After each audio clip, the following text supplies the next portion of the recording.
آواز کا مسلمان کے لیے اعلان ہو رہا ہے۔ اللہ کا حکم قرآن ہی تو ہے نا بھائی، قرآن میں اللہ کیا کیا فرما رہا ہم جانتے نہیں۔ بہت ساری باتیں ایسی ہے، بہت ساری قرآن کی آیتیں ایسی ہے جس کو اگر ہم پڑھیں تو ہمارے رونگٹے کھڑے ہو جائیں۔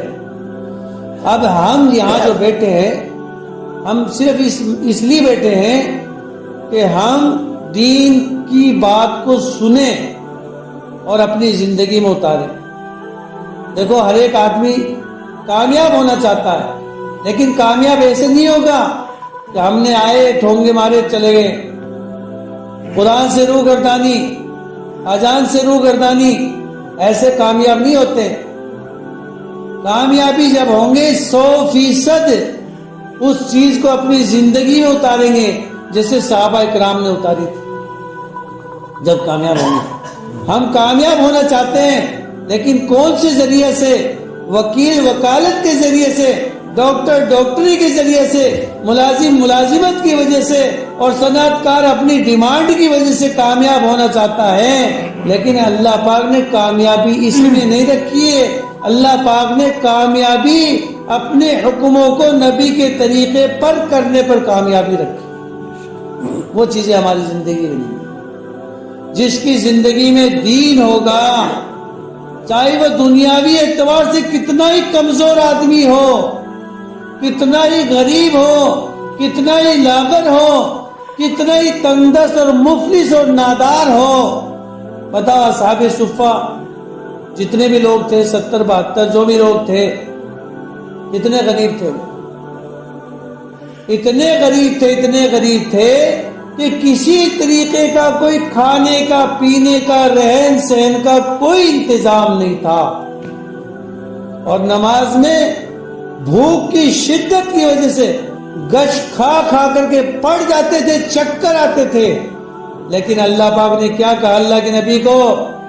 ان کی وجہ سے یہ جو تمہارے سردار، مالدار، بڑے عہدیدار، بڑے بڑے ڈگریڈ لوگ اور بڑے سردار کے لانے والے کنبہ کے بڑے بڑے مہذب اور معزز لوگ جب آئیں تو ان کو دور مت کرنا۔ اصحاب صفہ جیسے لوگوں کو، جنہوں نے دین کو اپنی زندگی سے چمٹا رکھا ہے، جو ہر کام اللہ کے حکم کے مطابق کرتے ہیں، ہر کام اللہ کے نبی صلی اللہ علیہ وسلم کے طریقے کے مطابق کرتے ہیں، ان کو یہاں سے ہٹانے کی کوشش مت کرنا، خبردار خبردار۔ بتاؤ،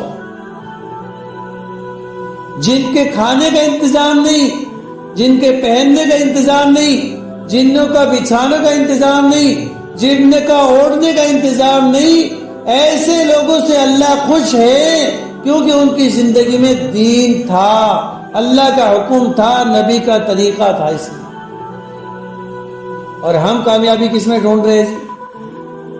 ہم کامیابی سوچ رہے ہیں بس میرے پاس 2 گاڑی ہے، 4 ہو جائے گی پھر میں کامیاب ہو جاؤں گا، میرے پاس 2 بلڈنگیں 4 ہو جائے گی پھر میں کامیاب ہو جاؤں گا، میں لوگوں کو دھوکہ دے کر کے کامیاب ہو جاؤں گا، میں سود سے مال کو بڑھا کر کے کامیاب ہو جاؤں گا۔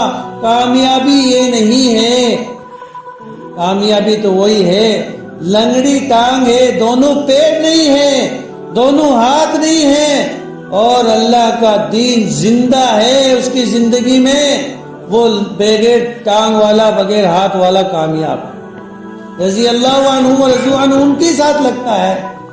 یہ دین جو ہمارے لیے کامیابی کا ذریعہ تھا، اس کی ہمارے نزدیک قیمت نہیں ہے، کوئی وقعت نہیں ہے۔ کیوں؟ کہ ہماری اس پہ محنت نہیں لگی، ہماری اس پہ جان نہیں لگی، ہمارا اس پہ مال نہیں لگا، قربانی نہیں لگی، اس لیے اس کی وقعت ہماری زندگی میں نہیں۔ صحابہ کرام نے اس کو سینچا ہے اپنے خون سے، اپنے پسینے سے، اپنی کمروں کو آگ پہ لیٹا کر کے، ان کی چربیوں سے، کوئلے کی آگ سے، تپش سے، ان کی چمڑی، ان کی چربی سے آگ بھجا کرتی تھی، انہوں نے دین کو چمٹایا تھا اپنی زندگی سے۔ جن کو گرم ریت پہ لٹایا جاتا تھا اور ان کے سینوں پر پتھر کی چٹان رکھی جاتی تھی، جن کو سینوں کو چیرا جاتا تھا، جن کے برچھا مارا جاتا تھا، لیکن انہوں نے اپنی زندگی سے نہ دین چھوڑا نہ ایمان چھوڑا۔ اللہ پاک نے انہی لوگوں کے لیے لکھا ہے رضی اللہ عنہ و رضوا عنہ، میرے اور آپ کے لیے نہیں لکھا۔ کیوں؟ کہ ہم نے صرف دین کس کو سمجھ لیا؟